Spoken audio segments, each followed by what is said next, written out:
Hi guys! Today we'll be recapping a story called I Became the Contract Daughter of the Soon-to-be Ruined Family. Please like the video and subscribe to the channel. It helps us a lot. Enjoy! Anisha was unfortunately experimented on in her previous life, and she had heard news about the ruler of Green searching for his missing daughter, but the truth was that he was looking for a substitute. How did she know that? Duke Aubrey has chosen her as a substitute in her second life. He lost his daughter before she was one, yet as narcissistic as he is, he believes she must be like him, a genius. That being said, he hands our little cutie pie a blank test paper and declares that if she passes his test, she can live as his daughter for the next 5 years, following which he will support her education abroad. For his first question, he asks her age, but it seems this little one isn't quite sure, so she says 10. The Duke straight up tells her that his daughter is 11, so she better keep that in mind. Guess what this guy asks next? A math question like the classic, if you have 5 apples and she eats 2, but spicing it up with a knife, some murderers, and a little killing action to make it gruesome. Surprisingly, Anisha knows the answer, so she begins scribbling on the paper. But before we jump into the story, allow me to tell you about our girl's traumatic past life. Her body was covered in runes, as she was the sole survivor of a mad scientist's experiment. As a result, her childhood memories gradually faded away, but she bravely faced the gruesome experiments until she turned 24, believing that the scientist was her father. However, she eventually realized that her sole purpose was to serve as a vessel for the soul of the scientist's deceased wife. She died on the laboratory table, filled with rage and pain, but as she opened her eyes, she returned as a pretty little green-haired girl. She went back in time to when she first attended the orphanage, bringing with her knowledge of roughly 10 years of important future events from the newspapers the crazy scientist used to buy. As a result, she recognizes the long green-haired braided daddy in front of her as Duke Shakol Aubrey, the second most powerful man in the Imperial family. He oversees half of the Empire's trade, and despite being the youngest of 3 brothers, he eventually became the family's head. Strangely, Anisha is also aware that this grumpy man is a softie towards his wife and loyal to the ruler of Blue, which confuses her. Anyway, the Duke reviews her paper and seeing how well she did, proclaims that he would adopt her. Anisha regressed just 3 months ago after dying as a lab rat, which made her body so spongy that even a small amount of air caused her pain. Seeing her little hands and lovely hair makes her very happy, but uh-oh. Life isn't giving her a break when she notices the runes from the experiment on her wrist. These are the unremovable ancient writings that killed her in the past, causing her to break down. However, she knows that this is her chance to take revenge. So if she dies, so be it, but she swears to ruin the mad scientist's life as well. She gives herself a little wake-up slap and is focused on getting those grades to secure a sponsor at the orphanage. It's all part of her master plan for revenge. So she totally does that, yes I do the cooking, yes I do the cleaning thing, and it honestly shocks everyone. While she walks down the hall, a kid named Peter intentionally bumps into her, like your typical bored bully. He calls our adorable baby dirty and low class, but she knows that he is also an orphan receiving sponsorship from a count. She gives him her nasty smile, advising him to be careful since the count can easily kill him, which causes Peter to become enraged and threaten to punch her. She is cute and scary. Anisha just smiles and gives that, yeah, go ahead attitude, knowing that the head and a noble are on their way. As the head scolds Peter, she flashes a charming smile, expecting that the noble in the robe will sponsor her. But to her surprise, the guy has come to adopt her, and that's how she first met the Duke. Back to the present, Anisha is now in the carriage with the Duke, which puzzles her because she is leaving the orphanage without the usual 1-month training before adoption. Anyway, based on what she remembers from her previous life, the Duke will die and his entire dukedom will be wiped out. So in a way, they're both headed to the afterlife. Dear novel gods, I pray for fluff and no angst. Amen. The Duke's wife will die, leaving him so sad that at a hunting tournament held by the Imperial family, his power will become uncontrollable, nearly murdering an Imperial member. In the end, Duke Argo, the ruler of Blue, killed Duke Aubrey, and the power of Green was considered evil. Thus, they entirely destroyed House Aubrey. Following then, the story continues with the appearance of the female lead with the power of Green. Anisha gets confused by her own thoughts because she isn't sure why she spoke of a female lead when she isn't in a novel whatsoever. So she concludes it must be the experiment's side effects. Wait, is this her 3rd life? Did she get isekai'd but forgot about it and now she's regressed? Interesting. The Duke informs Anisha that she is now Annette Aubrey and that she should address him as father and his wife as mother when they return home. When the Duke clearly urges her to act diligently as his daughter, Anisha becomes interested and asks whether it would be easier for him if he could just find his daughter. However, it appears that he did find her, but she had already died, and he can't bring himself to tell his wife. He then reminds her that she has an older brother who is aware that she's a fake, and that if she requires assistance, she can simply ask him. As soon as they arrive at the Grand Aubrey mansion, she is met by the beautiful, emotional Duchess Rosanna. Anisha can feel the Duke's concern that she may make a mistake, so as an orphan meeting her parents, she knows exactly how to react. Hide behind the Duke, cry, tilt her head, and ask if she is her mother. Anisha has the Duchess's gray eyes and the Duke's green hair, so perhaps she is their daughter? Sir, may we please do a DNA test? Anyway, Anisha knows she has nailed it when the Duchess begins to tremble as she introduces herself and apologizes for taking them so long to find her. Anisha then runs to hug her mom, and even though this is all an act, she can't help but feel cozy in her embrace. The Duke suggests that the two take a break, noting that their daughter might be feeling overwhelmed. The Duchess quickly agrees and decides to rest as well, considering her own health isn't the best either.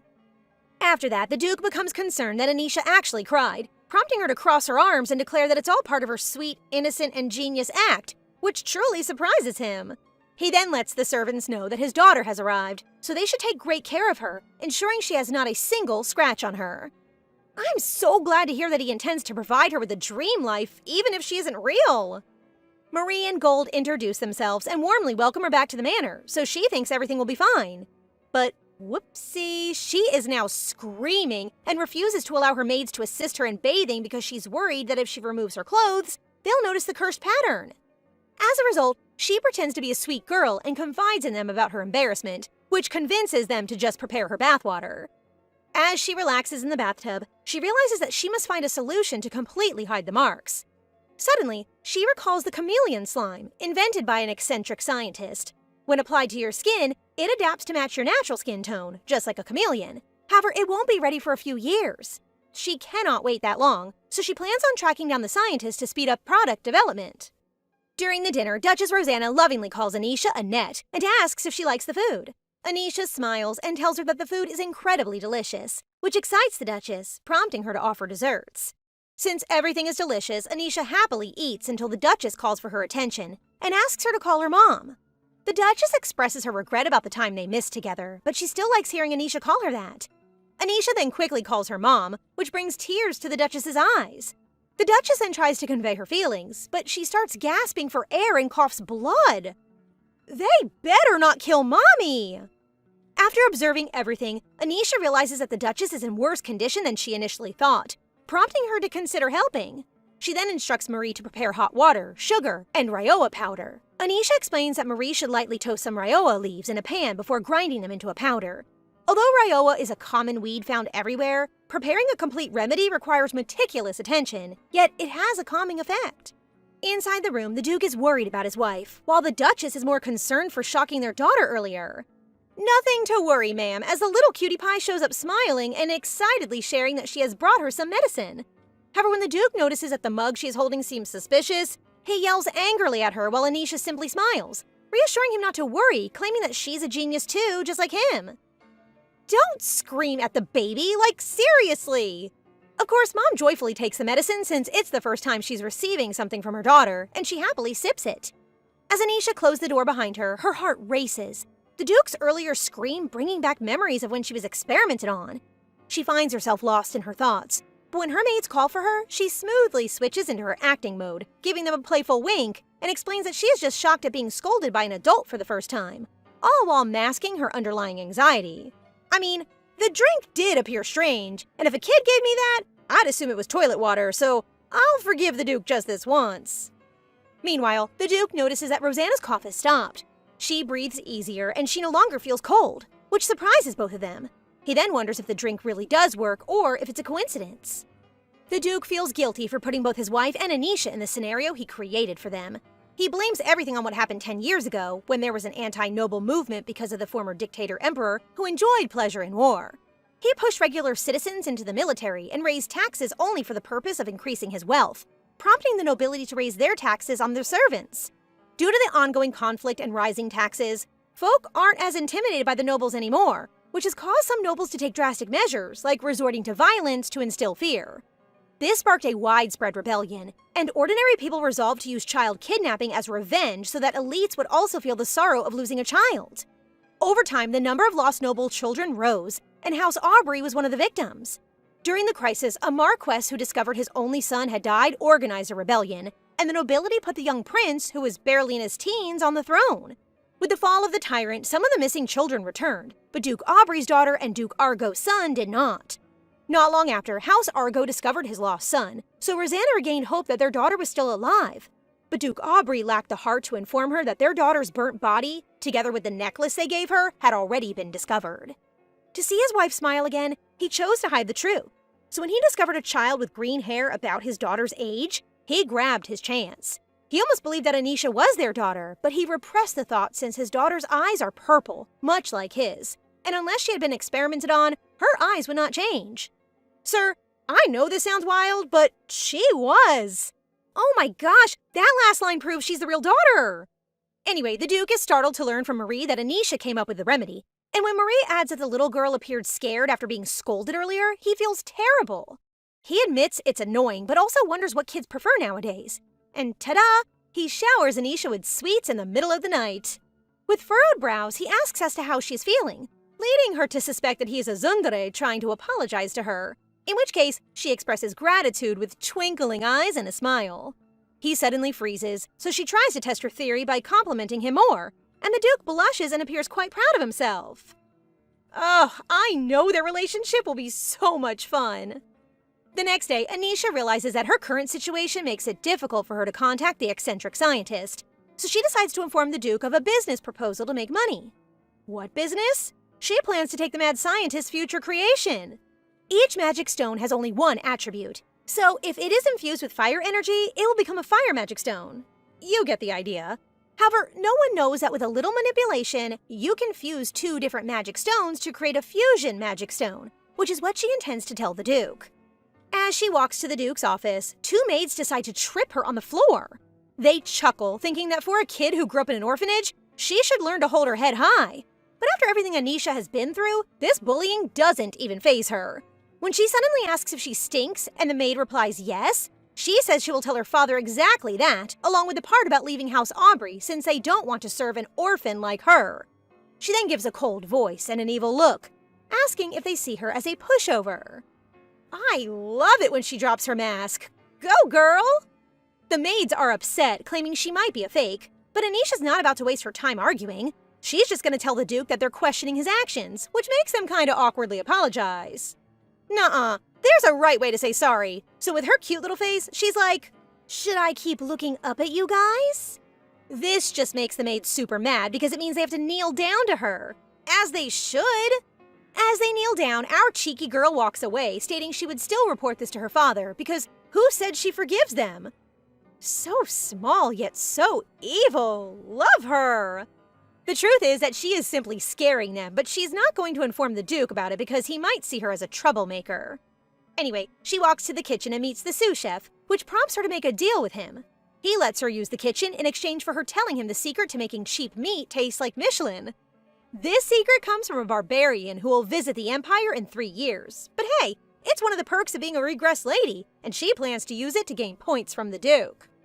Anisha arrives at the Duke's office beaming with snacks she has prepared, leading the Duke to suspect that she is there to report what happened earlier. The truth is that he witnessed the maid bullying Anisha and was ready to intervene, but he was impressed by how she handled the situation. Look at this Duke giggling and waiting for her to spill the beans so he may punish the maids. Anyway, he tries the beef stew and is shocked by how tasty it is. After that, he eats the dessert with tea, and Anisha uses the chance to request something that the Duke believes is about the maid. They say, I'll fire them, and I found something that can be turned into a business at the same time, which confuses both of them, but the Duke allows her to continue speaking. She informs him about combining magic stones as a business idea, and as a businessman, he resolves to hear more about it. After all of the explanation, the Duke is impressed by how intelligent she is for her age, and he knows that if her theory is correct, this business will undoubtedly succeed. He finishes the food she prepared and blushes, saying it was so-so, but the truth is that it was amazing. Anisha then states shyly that she has one more request, which the Duke assumes must be concerning the maids, prompting him to mentally grin evilly as he imagines how to punish the bullies. To his disbelief, Anisha just wants to state that she wants 20% of the business's income, which embarrasses the Duke and prompts him to say they will discuss it later. He is a cutie. The Duke believes his daughter is simply too shy to voice her thoughts. However, just as Anisha is about to leave, he quickly asks if she has anything else to say, leaving her feeling confused. She guesses it's about the incident, so she bows and apologizes for serving the Duchess a drink without permission, prompting the Duke to do another meme face. Sir, just fire the maids already! Although the Ryo was merely a weed, Anisha clarifies that the drink can provide some relief for symptoms like those experienced by the Duchess. She also cautions that Ryoa tea should not be consumed frequently, as it loses its effectiveness if a tolerance is developed. Therefore, it's best reserved for times when the pain is at its worst. Anisha then remembers that Rosanna Aubrey is expected to pass away in 5 years, and 2 years later, Shakal Aubrey will also be gone, while Anisha thinks she might just have 6 or 7 years left at most. Gosh, everyone is dying in this story! After that, she decides to leave without ever mentioning the maids, which makes the Duke so speechless. While walking through the corridor, she meets the 13-year-old heir of House Aubrey, who's also the second male lead and would later become a traveling knight who meets the female lead. Anisha gasps for air, finding it strange that such unusual bits of information keep popping up in her mind. She pushes those thoughts aside and puts on a smile, saying hello to the young man in front of her. However, Enos coldly calls her substitute and teases her about still looking shabby even when dressed up. She just smiles at him and says that if he's finished judging, she's off because she doesn't have time to play around with him. So sassy! Anisha stares confidently at Enos, knowing that the Duke really loves the Duchess, and for her sake, he will not dare kick her out, which means Enos's bullying poses no threat to her. So, she straight out tells him that she doesn't feel the need to impress him, which makes Enos emphasize how important it is to be on his side. Anisha quickly realizes that this behavior comes from his position as the rightful heir and legitimate son of House Aubrey. This makes our girly pop sigh and cross her arms as she declares that she has no intention of ever bowing to him, before reminding him that if she disappears, the Duchess will be so shocked that she'll collapse. Anisha has only 2 goals in mind, and that is to get her revenge and her freedom so she can live with no regrets until the time comes that she dies. However, to her surprise, Enos looks at her with anger and quickly grabs her, making her realize that this boy loves his mom, so she made a mistake of mentioning the Duchess collapsing. Luckily, the Duchess calls her name, and seeing them in that position makes her curious about what's happening. Our girl beams with joy, dashes over to the Duchess while calling her mom, and hugs her lovingly. The Duchess then invites Enos to join them, and he promptly complies. Aw, look at them! Did Mom's genes even try? Wouldn't it be cute if Enos had pink hair? Anisha is surprised to see the arrogant Enos liking the hug moment, so when their mother asks him to explain why he was holding a net that way, Anisha decides to help him. So Anisha smiles and tells the Duchess that she is merely greeting her brother, while Enos spots some dust in her hair and tries to brush it away. Afterward, the Duchess leaves Enos and Anisha to see the Duke, reminding Enos to look after his sister as they both watch her go. However, once the Duchess is out of sight, both of these kids' smiling faces immediately drop. Pretending to be nice in front of their mom is so siblings-coded. Anisha quickly turns around, prompting Enos to ask where she's going. Anisha replies that she's heading to her room, but Enos, with a hint of sadness, questions whether she truly believes that behaving that way will make them a family. Initially, Anisha feels confused by Enos's words, but she soon realizes that he's worried she might threaten his position and is trying to protect his status. No, I think he wants to try the family thing with you. Anisha gives him a firm no and smiles as she expresses that she has no intention of becoming a family with him. Stepping forward, she reassures him that even if he begs for it, she will never be part of his family, so he doesn't need to worry. Actually, Anisha thinks that the idea of having a family seems unrealistic, especially since she anticipates living only 6 to 7 more years. Instead, she plans to use the Aubrey family to carry out her revenge. Therefore, she advises him to act appropriately in front of his mother and not be awkward, just like he did earlier, leaving him stunned. That evening at dinner, the Duke has heard about Enos clinging earlier to his mother despite knowing about her illness, which makes the little boy quickly apologize for his actions. As Anisha listens to them, she can't help but think that this is why Enos will grow up not feeling loved, although she knows the Duke loves his son, especially when he goes berserk. Suddenly, an image of a collapsing palace appears in her mind, as if she knows what is going to happen, prompting her to pause and get shocked. But her thoughts are cut short as the Duke calls her name. She instantly states that she's already full, which makes the Duke wonder if she eats like this at the orphanage, prompting her to elaborate that she does so her body does not feel heavy, given that she has to attend lessons and work at the orphanage. The boys are startled, and when the Duke says she will start attending classes next week, she simply nods yes, leaving him wondering why she never asks questions. He finds it odd that she isn't even asking what lesson or who her teacher is, but he ends up flinching at her blunt response that nothing will change even if she asks, so why bother?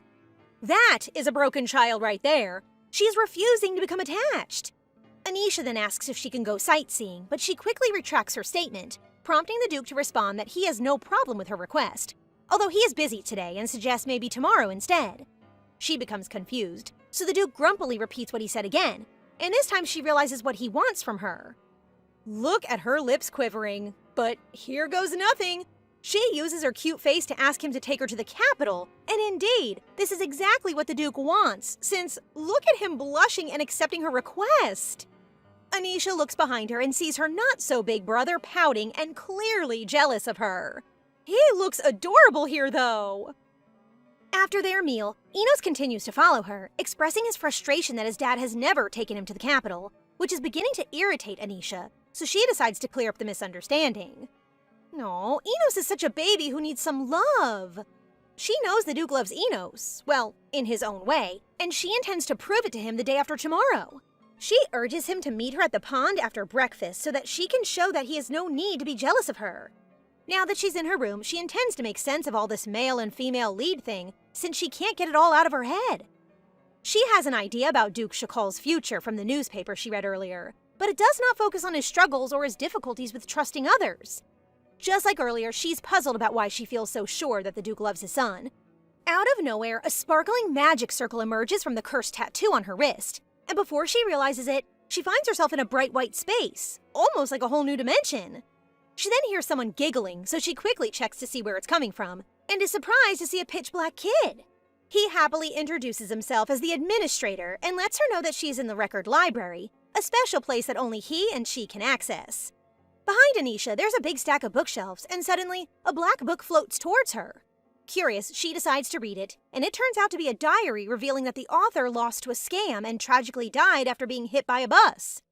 Out of nowhere, the book starts flipping its pages by itself, and she feels a shiver as the diary's author praises Shakal for his incredible act of bravery in stabbing himself to save his son. The writer is also saddened that a good father such as Shakal has died, compared to her family, who are constantly trying to take her money. I'm pretty sure this is her diary in the modern world, and we now know that Mr. Buskun has her isekai'd. Anisha is smart enough to recognize that the author of the diary is writing a review of the novel Green Bud, but what truly concerns her is the mention of House Aubrey adopting their lost daughter. There is also a female lead and someone named Key, which sparks her interest, but she can't continue reading because the book starts giving her electric shocks. The administrator says that she isn't authorized to read that far yet, and that the book is a record of her past life. No one is allowed to see their former lives, but it looks like our girl is a special case, since she has lived numerous lifetimes, and while she has forgotten everything, her soul retains the memories. The Shadow Boy starts lagging, signaling that their time is up, so he says farewell and names Anisha his partner. When she wakes up, it's already morning, but at least now she knows that she's inside a novel she read in her past life. She is really curious about who Key is, and wonders if she's the real daughter or the female lead of the novel. But for now, it's time to go sightseeing with Daddy. The Duke mentions that she looks presentable, which definitely means she looks cute today. He then quietly gazes at her, making her realize he's hoping for a compliment in return. He is such a tsundere! She clears her throat and beams, complimenting how elegant he looks today, which makes her father smile smugly, while she looks so done with him. During the ride, the Duke asks about her plans, and she suggests perhaps visiting a clothing or jewelry store, followed by some snacks. But the truth is, she just wants to stroll around. Due to her somewhat impulsive request, she is feeling quite stressed now that the Duke has purchased all the pink dresses in a store and is eager to buy everything in a jewelry store. Thankfully, when she says she only wants to walk around with him while holding onto his shirt, the Duke agrees. While on the carriage, Anisha begs that they return the clothes he purchased, claiming that it is a waste of money since she will only be living with them for 5 years. She is really sticking to their contract, huh? Hearing this makes the Duke frown a bit, so he informs her that she may just take everything with her and throw it away if she likes. He doesn't wait for her response and simply guides her down the carriage for their walk, while Anisha notes that he's walking slowly so he may walk alongside her. Our little girl blushes at the thought of it, and her small little hand goes out to hold her daddy's hand, but is unable to do so when she's startled by a scream and hiss. A vendor seems to be kicking a caged creature, which she recognizes as one of the mad scientist's test subjects, a chimera.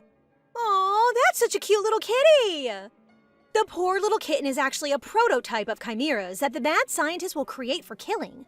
The Duke sees her gazing at the chimera and offers to give her anything she wants, but she misinterprets his offer as an invitation to go shopping again, so she quickly declines. She asks if they can head home now, and he happily agrees, taking her hand as they stroll back to the carriage. Oh, he really saw her trying to hold his hand earlier. Still, Anisha can't help but think about the abandoned chimera, as it brings back memories of her past life with the mad scientist. I seriously wish she brought the baby chimera home. The next day, Enos waits by the pond as planned, and when Anisha finally arrives, he expresses that he feels his father doesn't really love him. Our little green pea flashes her sweet smile before grabbing Enos and telling him that he needs to die. She tells him with confidence that regardless of what happens to them at this moment, she believes the Duke will call his name first and rescue him. And just like that, she pulls him with her into the water. The pond is deep and freezing, but while Enos, who doesn't know how to swim, is fighting for his life, Anisha is just calm. This girl is really going to great lengths just to prove love, and that's sad. Just as she expected, the Duke comes to Enos' rescue, which really catches Enos off guard. It's also surprising that his father knows he dislikes water, even though he's never shared that with anyone. As his father wraps him in a hug, the boy is filled with wonder at seeing his dad so concerned for him. He then snaps out of it and explains that he and Annette were just playing and accidentally tumbled into the water. Anisha, who's still sinking, just found out she doesn't know how to swim either, but she's happy to have won the bet. She doesn't expect anyone to lend a hand, which leads her to find comfort in the idea that if she were to pass away now, there would be no more pain or revenge, just a sense of peace. This is just heartbreaking. Please shower this poor child with love. She is so surprised when she opens her eyes and realizes she's still alive after being saved by the Duke. She also finds it puzzling that after what she did, Enos has that worried expression instead of furrowed brows. The doctor says Anisha should rest in bed for 5 days, and both Marie and Gold are really encouraging her to stick it out, so all she can do is let out a sigh. What's even more concerning for her is that she's in the same room with Enos, who opens up about her dangerous plan. She apologizes and explains that she pushed him based on her calculations that he would not die. To her surprise, he's not convinced about himself at all. Instead, he is worried about her and the fact that she almost died over something so trivial. Enos begins to cry, and our girl, who, as you know, has no concept of affection, is completely confused. Girl, you've just activated Enos' doting brother mode. She asks him why he's crying, prompting him to wipe his tears. He has proven that his father truly loves him, but he also wants her to know that he has never seen his father rush into the water the way he did to save her, meaning that he cares about her as well. But she simply wears that blank expression. Enos then apologizes for labeling her a fake and claims that he now accepts her as his little sister, even though she's like, no thanks. Then, he hits her with that proud smile, acting like she should feel super lucky to have an awesome brother like him. Like father, like son indeed. Today, Anisha can't stop thinking about the poor chimera, so she asks Marie and Gold if she can go out. To her surprise, the maids allow her to go, even without the Duke's permission. I'm really happy she remembered the chimera. When they get to the capital, Anisha kindly asks Marie and Gold to wait for her outside the sketchy store, and they agree. What in the helly? This could be dangerous for a child, so it would be ideal to arm her with a guard. When she walks into the store, she notices that the chimera isn't feeling its best, so the owner decides to lower the price to $5 million. Our girl, not having that kind of money, asks if he has the proper permits to sell rare animals. She mentions that she might need to report his shop to the authorities, which prompts the owner to lower the price to $3 million. Anisha mentioned that the price isn't low enough for her, as she only has $300,000. Since the owner isn't willing to sell at that price, she playfully threatens that she could report him to earn some reward money for the chimera. Thanks to her negotiation skills, the owner has no choice but to sell it at her price, so she walks away triumphantly, saying that she'll come back in a week. He really got played by a child! Our girl doesn't have a plan or any money right now, so she needs to figure out a way to earn some cash this week to bring home the sweet little kitty. That evening, Marie and Gold share with the Duke that Anisha went to the capital to see the chimera, which leaves him feeling a bit disappointed that Anisha didn't mention that she wanted to have a pet. Anyway, he asks the maids to keep looking after his daughter, and wow! It turns out that these twin buns are actually Green Wind Knights. The Green Wind is a special group that is dedicated to House Aubrey, and they are recognized for their amazing skills that can easily surpass those of 20 knights. Alright, I'm no longer upset about them not assigning a guard with her. The Duke thinks Anisha might try to bring him food again as a little bribe, so he calls Chatron to his office and lets her know that if his daughter heads to the kitchen again, they should whip up something light for her. This surprises Chatron because it was Anisha who cooked last time, which leaves the Duke really shocked. Chatron happily adds that the reason their meat is more flavorful now is all thanks to Anisha's secret method. The chef snickers, thinking that the Duke may have been somewhat grumpy about Anisha's cooking. Indeed, the Duke does not deny it and now feels awful for having acted that way. He walks into Anisha's room looking a bit awkward as he gently reminds her that they'll be heading north in just 2 days. House Aubrey and House Argo share a teleportation circle, making the trip super simple. He lets her know that she'll also get to meet Duke Argo's son, who is 2 years older than her. Capel Argo was one of the unfortunate children who fell victim to kidnapping. Abandoned in a forest packed with monsters, he grew up among them and took on their beastly traits. One day, his monster mother was killed by an assassin group, who then took him in and trained him as a killer from a very young age. The Duke then gives her a necklace, and her eyes light up at its beauty. When she asks what it's for, this shy Zundari just says he picked it up along the way. She likes it, and while wearing it, she expresses her gratitude to her father. "Darling, please do not sell that, okay?" The Duke feels a warm flush at Anisha's appreciation, but he quickly dismisses it as he shares the meaning of the power of green. She discovers that their empire is made up of 4 founding families, each holding unique powers that help maintain balance in their nation. The House Aubrey has a wonderful ability of green, allowing them to control plants and heal most injuries. House Argo wields the power of blue, giving them control over water. House Igna, with their red power, governs fire and destruction, while House Adius, with their black power, controls darkness. Now that she thinks about it, she feels thankful to have been adopted by the grumpy, narcissistic Shakal Aubrey. If it weren't for him, she might have ended up back with the mad scientist or as just another random merchant. Being thankful is a good start. I hope she lets down her walls soon. The Duke shares his thoughts on the stew she made before and tells her that it was quite good. He wants to mention that he'd love to have it again, but he feels really shy and just says goodnight. You really need patience when dealing with Zundares. The day has finally arrived for them to visit House Argo, and as soon as they show up, the 2 Dukes are totally blushing? Duke Argo just goes in for a hug with Shakal, and Anisha is totally taken aback by it. What in the BL scene is this? My lords, you're not cheating on your wives, right? Anyway, Duke Argo then greets Anisha warmly before heading to the dining area, and while they wait for Capel, he asks her to start calling him Uncle Alf. Anisha is surprised to hear someone growling outside, which Duke Alf notices and decides to look into as her father explains to her that it is the son who's having trouble learning basic human skills, such as conversing. Suddenly, someone from Anisha's thoughts begin to speak, stating that in the novel, the female lead is supposed to be the one who teaches Capel everything, which is how the young boy develops affections for her. The weird voice in her head explains that she is the record of her life and that she exists based on her memories. But because this sounds so complicated, she decides to refer to Anisha as Master from now on. This memory thing is creepy, but a unique way to recall the novel.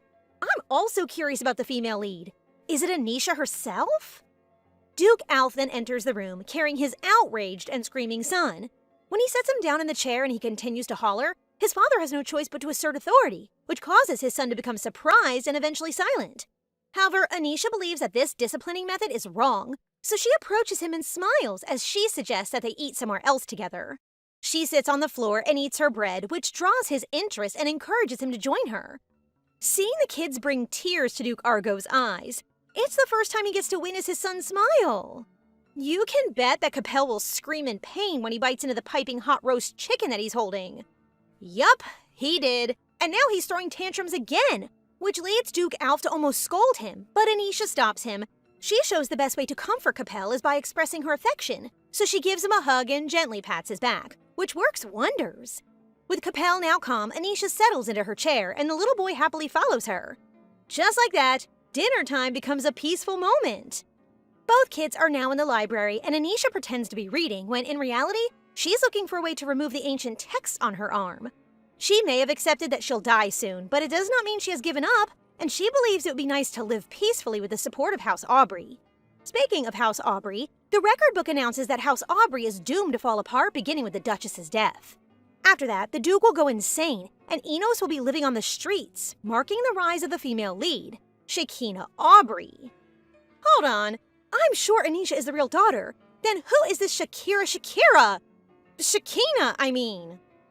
Anisha starts to recall that she wrote in her diary about the house Aubrey adopting their lost daughter, whom she refers to as Key, and she even mentions how adorable she is. Anisha feels as if she's taken someone else's spot, which gives her a quick twinge of unease. But she quickly brushes it aside, reminding herself that they aren't a real family, so there's no need to feel upset. She gets up and suggests to Capel that it's time to go, so the boy quickly follows her. However, he's so strong that a gentle nudge on the shelf makes it topple over. Anisha is afraid that if Capel gets hurt, she'd be kicked out, so she saves him but injures her leg in the process. After hearing a loud bang, Duke Alf runs to the scene to check on his son, while Duke Shakal stares at his daughter, prompting Anisha to smile and convince him that Capel is safe, so there's no need to worry. She also apologizes for bringing Capel with her and begins to sweat when the Duke angrily stops her from continuing. She is scared she enraged him, but sweetheart, your father is simply concerned about you. Look at him with that distraught expression while he heals your leg. He then decides to take her to her room, but gets upset by the thought that she plans to walk with an injured leg, prompting her to awkwardly laugh and confess that she's used to it. He asks if it hurts less when she gets used to the pain, and she replies yes. But as a dad, he corrects her and says that being familiar with the suffering does not make it less painful, but rather that she is convincing herself to surrender to the pain. Her tolerance may increase, but the internal pain remains. After that, he sighs and says she needs to learn to express when she's in pain and when she needs help, prompting Anisha to joke that she can turn into a spoiled, bratty troublemaker if he likes. To her amazement, the Duke agrees, stating she can be whiny and reminding her that if she wants anything, she should speak up now, specifically about buying the baby chimera. This is just so heartwarming. In the hallway, Anisha requests that he set her down since he's already healed her, but the Duke sighs and says that his healing ability is limited, so he must continue to hold her. However, the record book blows Daddy's cover by revealing that Duke Aubrey's power is a cure-all and can even save a person's injury from death, with the exception of natural diseases. Anisha gets all warm inside because this means that the Duke is simply carrying her because he's concerned about her, prompting a grin to appear on her face while calling him a liar. We're almost there, everyone. Baby steps. When they get to her room, the Duke discloses that he despises healing people and that if he ever needs to save someone, it is out of obligation. However, as he touches her cheeks, he states that she is one of the few he will save, not because it is his obligation, but because he did not enter into a contract with her carelessly, meaning that he regards her as his own child.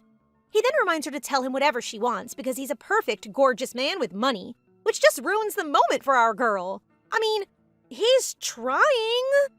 Hearing the Duke act like a true father to her makes our girl understand that she must do her part as well. So she plans to find the researcher who will develop a cure for her mom's condition. They stayed another day at the Argo residence, and she took the chance to meet the eccentric scientist. Fortunately, a carriage is waiting outside, so she lies to the coachman about meeting her mother at the cuff area, and when she arrives, she heads to the outskirts. When she notices the cabin close to the cemetery, she knocks and asks for Dr. Frick. However, it looks like no one is home, so she decides to slip in a letter in the hopes of receiving a response. But for the time being, she must return home. What do you expect from going out alone, baby girl? Yup, Dad here looks mad with her, prompting her to hastily explain that she was simply out for a walk. However, it isn't working, so she uses the combo of holding the hem of his shirt and beamingly comments that it's great to have someone greet her, swearing to do the same with him the next time. Good thing the Duke is a healer. That combo must really take a toll on his heart. Her cuteness definitely wins the Duke's heart, so he decides to let it slide, and they proceed to the dining room for breakfast. After she eats, Duke Alf apologizes to her and Shakal for what happened at the library. And while she says it's all right, Shakal declares he caused problems. This makes Alf laugh, since it's the first time he's seen Shakal be so direct, and Anisha insists she's fine, which Alf much appreciates. He says Capel wants to apologize to her as well. And speaking of the small kid, he runs up to her and hands her a bouquet of gorgeous blue flowers. She accepts it, and Capel speaks for the first time, saying his name, which she finds adorable, so she introduces herself as Annette to him. He feels thrilled and hugs her, addressing her by the nickname Net, which prompts two different reactions from their dads. Shakal is clearly upset, demanding Capel to let go, while Alf becomes emotional hearing his kid speak. Capel growls at them, and our poor girl is in the middle of all of it. Everyone is just a load of sunshine. I love them. Anyway, it's time for them to go home, and Anisha assures Capel that she'll come play with him again. But for now, he should start studying so they can talk next time. Shortly after getting back home, our little girl created quite a situation that left Marie, Gold, and Enos looking shocked, while the Duke seemed to have an eerie aura, clearly upset with her. What did she do? She decided to cut her hair really short after realizing that green hair is rare and can sell for a high price. Thanks to that, she has finally brought home the little chimera with her. She looks super cute with short hair. She explains that her long hair is becoming annoying, but her older brother is furious since she didn't ask for an expert in cutting it. She is becoming annoyed by Enos' attitude, but what truly troubles her is how silent the Duke is. When the Duke asks Enos to leave and go to his lessons, he wears a sad expression, knowing that Anisha is setting boundaries with him to the point of harming herself. He knows she sold her hair to buy the chimera, and just as he's about to warn her, Anisha uses her glittering, twinkly eyes to explain that she only wants to see how it feels to use the money she earned. She squeals and shows her adorable side, begging him not to be furious. And that act pierces the Duke's heart. He panics, but is able to resist, stating that she can't fix everything by playing cute, because if anything terrible happens to her, the Duchess would be truly heartbroken, and she gets that. Now that's clear, he mentions that he did some research on the creature and discovered it has no scientific name, which leads Anisha to carry it, claiming it's a rare animal. This cute little one totally reminds me of Sukuna with those marks on its body, if you all know what I'm talking about. She then shares her past, mentioning how the kitty looked so pitiful in the cage that it reminded her of her own time at the orphanage, which really tugs at her daddy's heart. Yay! We're keeping the adorable kitty! At dinner, the Duke asks about how she discovered the composite magic stones, causing her to flinch a bit. He has done some tests, and it looks like her theory was correct. However, Anisha is unable to disclose that she learned it from the mad scientist, so she just says that she came across it on her own. This makes the Duke chuckle as he realizes she's hiding a secret. Regardless, the business will be commercialized soon, so he hands her the contract for it. Anisha is really hoping to get 20%, but what she's read has left her feeling quite confused. She even wonders if there might have been a typo, since it mentions that she would receive 100% of the profit. The Duke pretends to be confused, urging her to approach him and present the contract, which brings a smile to Daddy's face as he finally gets a taste of what it's like to be close to her. Why is his expression making me want to cry? Anisha gets taken aback, but she chooses to brush it off and simply mentions that he's being very generous by giving her 100% of the business. Shakal smiles, and I really love the gentle expression on his face as he explains that he has come to the conclusion that since she doesn't want to accept anything from him, creating a business for her to earn her own money should do the trick. If that's the case, Anisha would like to make a few adjustments to the contract so that if anything happens to her, all the rights will be transferred to House Aubrey. This makes the Duke a bit grumpy, leading her to clarify that it will simply serve as a backup plan, so he chooses to go along with it. Anisha thanks him with a smile, and the Duke mentions that this is to show his appreciation for her excellent work. He feels like his real daughter has truly come back, which makes Anisha's eyes look so sad, and she quickly leaves. Sir, please choose your words wisely. My sweet little one seems so down as she strolls down the hallway, and the Duke's words remind her that she is simply a contract adoptee. She was beginning to warm up to him, and now we're back to zero. She gathers her thoughts and feels content that everything is still unfolding as she hoped, because once the composite magic stone is made public, she is confident that an invitation to the Imperial Scholar Association will come her way. In her past life, the mad scientist will win the Scholar of the Year because of the magic stone, but she's not sorry at all for stealing it. She's really looking forward to seeing how he will react to it. Her attention shifts to the chimera who clings to her, and she chooses to give the name Chess. Chess gives her a tiny boop on the nose and suddenly makes the ground green, but it vanishes just in time for Enos to arrive. Big Bro wants to have snacks with her, but she immediately declines, prompting him to tell her a long story about how someone gave him a limited edition of animal cookies. This father and son don't know how to be honest about their feelings, but Anisha eventually agrees, making Enos clearly happy, and he quickly goes to prepare everything in his room. Anisha watches him leave and smiles, realizing how much she has grown to care about the Aubrey family. Pedro, the butler, gives Daddy a score of -5 because what he said earlier seemed to imply that Anisha is just a replacement for his daughter. As a result, the Duke is now standing in front of the confused Anisha, and he decides to be more honest, stating that while she makes him feel like his daughter has returned, he never expected her to be the same as his daughter. It seems complicated, but all he wants to say is that Anisha is her own person, which warms her heart and prompts her to wonder if he likes her now. It seems like this could turn into a lovely chat, but the Duke surprises us once more by expressing that he does not like anything. He feels that everything he likes turns into a weakness that ultimately suffocates and abandons him behind. Great! You just made it worse! Well, he mentioned it himself, so Anisha points out that they shouldn't get too close since they'll be parting ways in 5 years anyway, and he agrees, making her understand that this man is very out of reach. Once she departs, Enos, who appears to have overheard their chat, becomes very frustrated with his dad's response to Anisha, and it seems he's unaware of the 5-year contract. Today, Anisha consults the record book and discovers that Key is the real daughter of House Aubrey, prompting her to consider just finding her and earning a reward from House Aubrey. Anisha also discovers that in the novel, Shekinah, despite being fake, was regarded as the real daughter, and this remains true until she can locate the real one, who is Key. What if Anisha is actually Key? The Duke then shares with her about the upcoming White season, where the 4 ducal houses and the Emperor will come together to discuss important matters. It takes place twice a year for 5 days, and during that time, the Duke will be staying in the Imperial Palace. Next, he hands her all the letters meant for her, which are mostly about tea parties. But guess what? One of them is an invitation to the Imperial Scholars Association. And not only that, the Duke happily shares that she actually won the Scholar of the Year award. I cannot wait to see how hideous the crazy scientist is! The White season takes place in a special area of the Imperial Palace, where they can hold serious discussions. But the truth is that this twice-a-year meeting is only for the Dukes and Emperor to brag about their children. Why is this gathering so unserious? Duke Igna, with his fiery hair, proudly shares that his firstborn won a swordsmanship tournament, while Duke Argo blushes as he mentions that his son can now eat at the table, which they consider worth celebrating. However, Duke Adius, with his slick black hair, counters that it's not as impressive as his son winning a magic contest. The Emperor chimes in, saying that the Prince and Princess are the absolute cutest of them all. Of course, Duke Aubrey is not one to shy away from a little boasting. He happily shares how Anisha cooked a delightful meal for him. They enjoyed a lovely stroll in the capital, and now they're off to the Imperial Scholars Association together. He's calling her annoying, but his face is totally giving away that he thinks his daughter is the absolute best, and it leaves everyone shook. No drama, just good vibes with dads showing off their kids.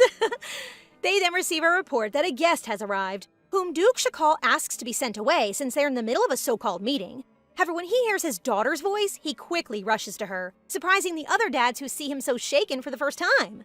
Duke Igna decides to have a little fun, so he decides to say hello to our adorable munchkin. She smiles and greets the Duke, which quickly captures his heart, prompting him to ask Duke Aubrey whether they should become in-laws. Anyway, Anisha is here to bring her father lunch, as he has been complaining about it since this morning, claiming that her cooking is better than Imperial food. She looks over the room and notices more uncles are curious about her, so she shyly introduces herself to everyone. The Emperor thinks she's adorable, but Duke Adius describes her as a bundle of curses with only 7 years to live. In the blink of an eye, the Duke flies and is now coughing after Shakal furiously punches him. But because Anisha knows that the ruler of Black has power over curses and death, she decides to hug him while whispering that she knows she will die, disclosing that she will only be Duke Shakal's daughter for 5 years, so he should not know about it. She begs him to keep it a secret, but Shakal grabs her and scolds her for hugging strangers. Duke Adius then retracts his statement, stating that his joke was inappropriate, before leaving to catch some air.